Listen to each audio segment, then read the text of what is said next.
Hello everybody, welcome back to a very cramped Throttle Grotto and the 928 project, which seems to never end. So I have a basket of goodies here. Some are out of the car, some are brand new, as you can see here. I am really tired of pulling this clutch, and I'm really nervous to put all this stuff back in. I may have come to a conclusion as to why I've been continuously having clutch problems with this car. So let's go through the pile of garbage that I have here. I have a freshly resurfaced flywheel here. Why is there a freshly resurfaced flywheel in the bucket of stuff to go in the car? Well, you'll see here in a few minutes. Let's just say I needed it. Now, these are new clutch discs. They've been in the car for like literally 100 miles. So those are good. The intermediate plate is pinned. And when I say pinned, I mean they've gone through and set the intermediate distance between the two clutch discs and then welded it. And then this was resurfaced. So this should be fine. I also have a brand new pressure plate. Why do I have a brand new pressure plate? Because I don't trust this pressure plate anymore. It could be that there's nothing wrong with it. It could be that there's nothing wrong with it, but given the fact that this was warped and the pressure plate that's in the car is warped, I don't have high confidence that this is going to be any better. So I spent the $400 and change to get a brand new SOX 928 pressure plate to put in the car with the fresh flywheel, with the good clutch discs, with the good intermediate plate, in hopes that I'm done doing the clutch on this dumb car. Now I'll show you one of the things that I figured out here. Pardon me, I got to break in this brand new creeper. I actually have a brand new creeper, but when you're dimensionally larger than the space you're trying to fit into with the creeper, it's not good. So I have to use cardboard underneath the car sometimes because I'm too big. Okay, we're gonna have to do a little freehand here, so pardon the shakiness. So pulling out the clutch, trying to figure out what was going on with the car, I started looking around underneath here. I didn't see anything on the flywheel that was suspicious. One of my car friends asked me, well, did you do a dial indicator on the flywheel? I'm like, why would I do a dial indicator on the flywheel? What could possibly be wrong with the flywheel? It looks like you can see the machining surface is still in here. But I was like, okay, well, I dug through my thing of bicycle parts and found that I had a dial indicator, and the bolt that holds this to the truing stand was actually the right diameter to thread into the bell housing. So I put a dial indicator on here and ran this around a full revolution and figured out that I have about, let's see if I can recreate this. I have about that much run. Let's see here. It's like 1/10 of a mil. So about that much run out on the flywheel, which sitting down here and moving that lever is pretty obvious that there's a problem. So I don't know why or how this got bent. I don't care. I just want this car to work right in reverse. It's really where I'm at right now. So I'm going to swap all this stuff out, and then I have to play the shuffle the card game. If you've never seen how a 928 clutch goes back into a car, it's surprisingly easy. I'm down to like 20-25 minutes to get this thing in and out of here, which is, it's shameful that I even have that level of knowledge because I've done it so many times. Let's assemble all the clutch on the bench, because that's what you have to do, and then you have to wheel the whole assembly in here and lift it up into the car and get it to line up with all this stuff. Okay, one of the first things you have to do is you have to get this ring out of here, this snap ring. So I made this quote-unquote tool so that this tool can remove the part that it needs to. And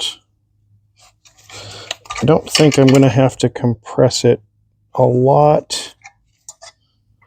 You can see there I've got it just enough lifted up there so that I can hopefully get this ring off of here without damaging it, is the other key of this operation.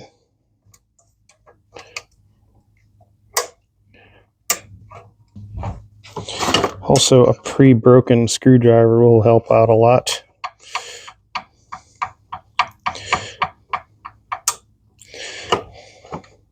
The tool can undo the tool.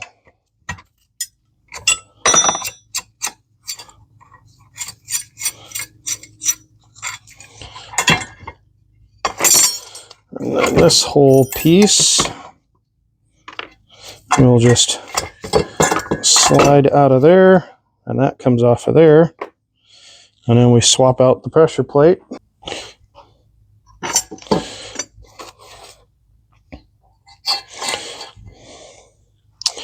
This does have a little tang that helps you locate it on there's a hole right there that it actually will drop into when it's all suitably compressed.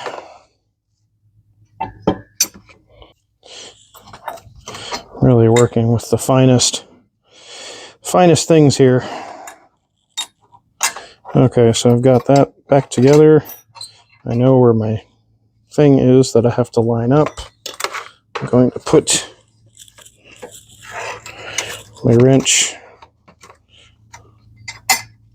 on there and get one more to compress this thing.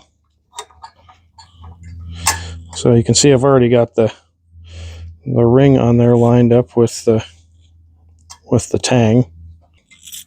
Now I just need to compress this just enough that it allows me to put the ring back on.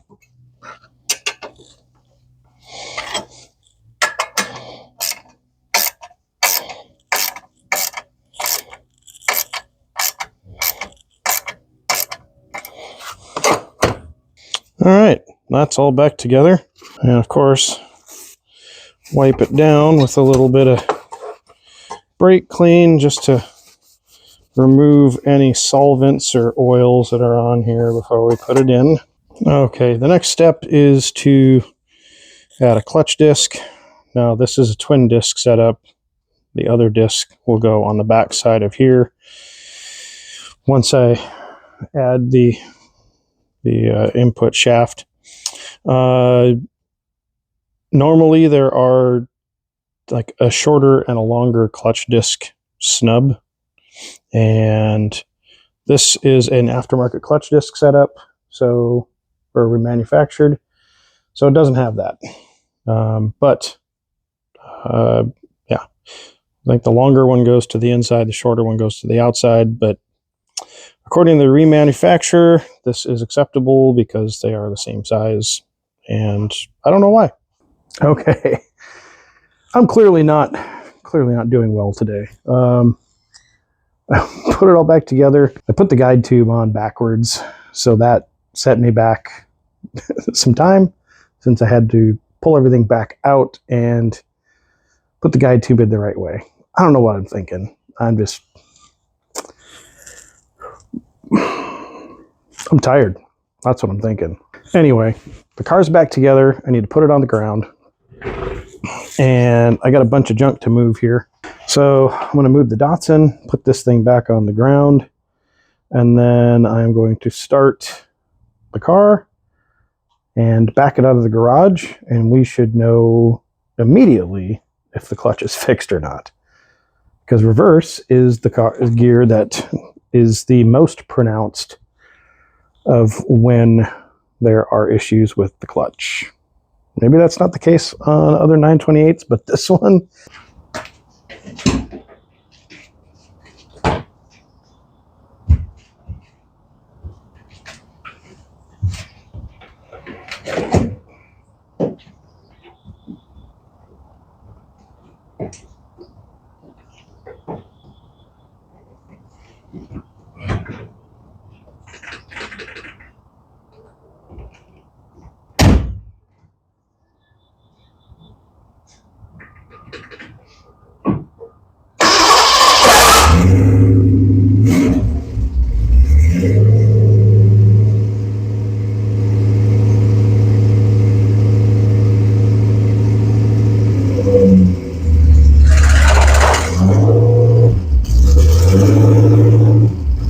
Well, as you can see, the clutch is still not fixed. I've had this clutch out 7 times now, and I'm done. I don't know what the problem is. So if you have any ideas as to why I continually have clutch problems with this car in reverse through 2 different transmissions, I'd love to hear it. Yeah, I'm going to work on something more fun than things that aren't productive. So that's all from Throttle Grotto. Until next time, get out there and work on something.